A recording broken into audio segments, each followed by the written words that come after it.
What's going on, everybody? Pogiforce here. You're watching Pogiforce Plays, and welcome back to Dead by Daylight.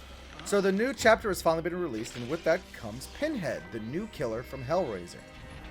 And ever since the new chapter has been released, I've been getting a lot of comments on my last video about Pinhead, where apparently a lot of survivors are really struggling to deal with this new killer. Now, I still stand by my initial analysis that Pinhead is not an overpowered killer, and the reason for that is pretty simple, in that there's a lot of mitigation built into his kit. There's a lot of things that survivors can do to deal with him. But seeing as it seems like those tips and tricks may not be common knowledge, I want to share with you guys today some of the maneuvers that I've learned and how to best deal with Pinhead. The first thing you need to do is really understand exactly how Pinhead's power works. I go into great detail about his power in the PTB video that I did previously, but there has been some changes since then. The main change is that whenever you pick up the Lament configuration, while everyone else's chain hunt gauge will reset, the person holding the Lament will not get a reset on their chain hunt, which means that the person holding the Lament configuration can end up with a chain hunt that's target specifically them. This was designed to incentivize players who pick up the Lament configuration to solve it instead of sitting on it and holding it and denying Pinhead his abilities. Another change, though it could have just been a misunderstanding of how his power works in relation to the chain hunt, is that I thought that every time a chain hunt activated, whether it was just waiting too long or Pinhead getting the Lament configuration himself, the survivors would scream. This has actually been a slight nerf in that now the chain hunt only causes the survivors to scream if Pinhead finds the Lament configuration himself. One that activates passively does not make the survivors scream. So after you know Pinhead's kit, the second most important thing to do is to really understand where your priorities lie. You really need to treat the Lament configuration like another generator. Treat it with the same priority as generators in terms of surviving the trial.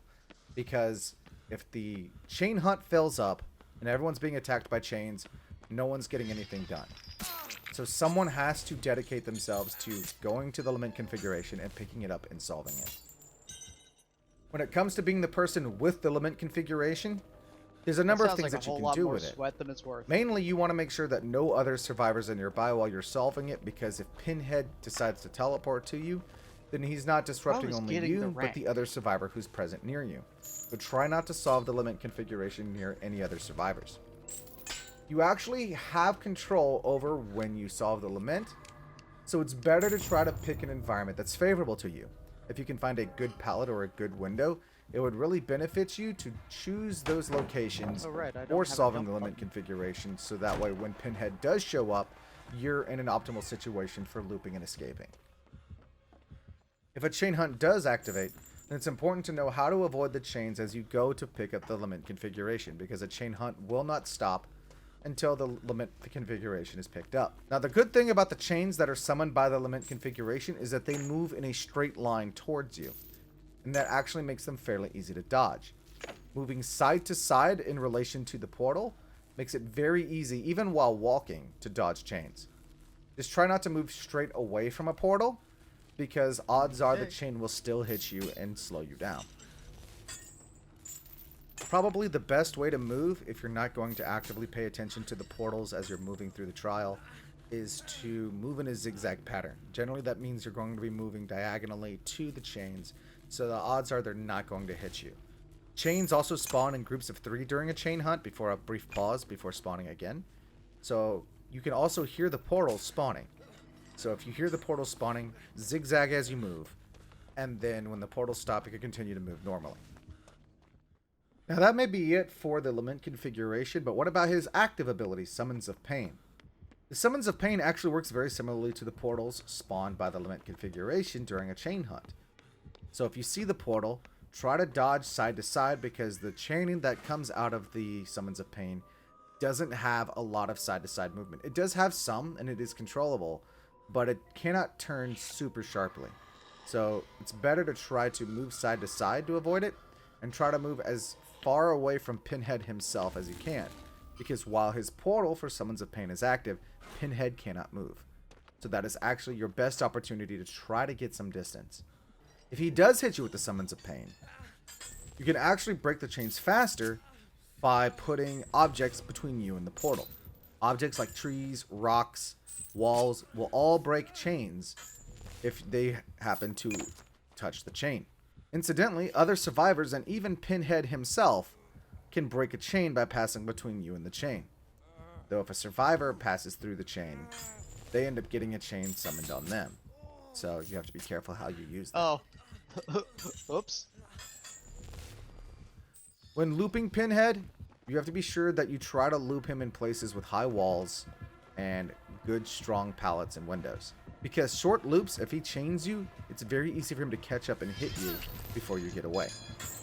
When looping Pinhead, keep in mind that he is extremely silent.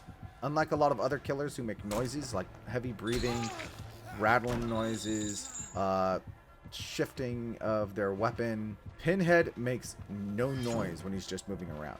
It also means that if a Pinhead is moonwalking, so you don't even have his red stain to pay attention to, it can be very difficult to predict where he's coming from. While the usual looping knowledge is to pick a corner on a structure and then use it to view your sight lines so that way you can get an idea which direction he's coming from, it's not always a good play against a Pinhead.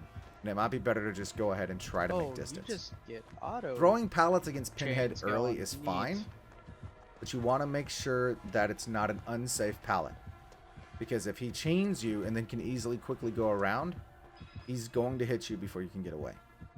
But that there is really the big two things that you need to keep in mind when dealing with Pinhead.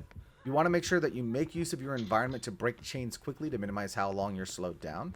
Learn to move and zigzag away from him to minimize how often you get chained and how much distance you get each time he stops to try to chain you. When it comes to the Lament configuration, it's imperative that someone on your team goes and picks that up.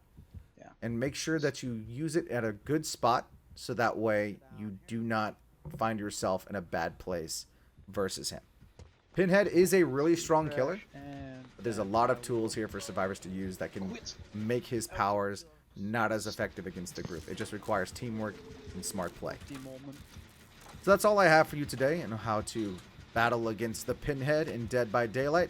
I hope that this has been useful to you, and I hope some of this is new information that will help you do better in your trials. Best of luck to you in the future. Until next time, everyone, I am Pogiforce, and you all take care. I'll catch you later.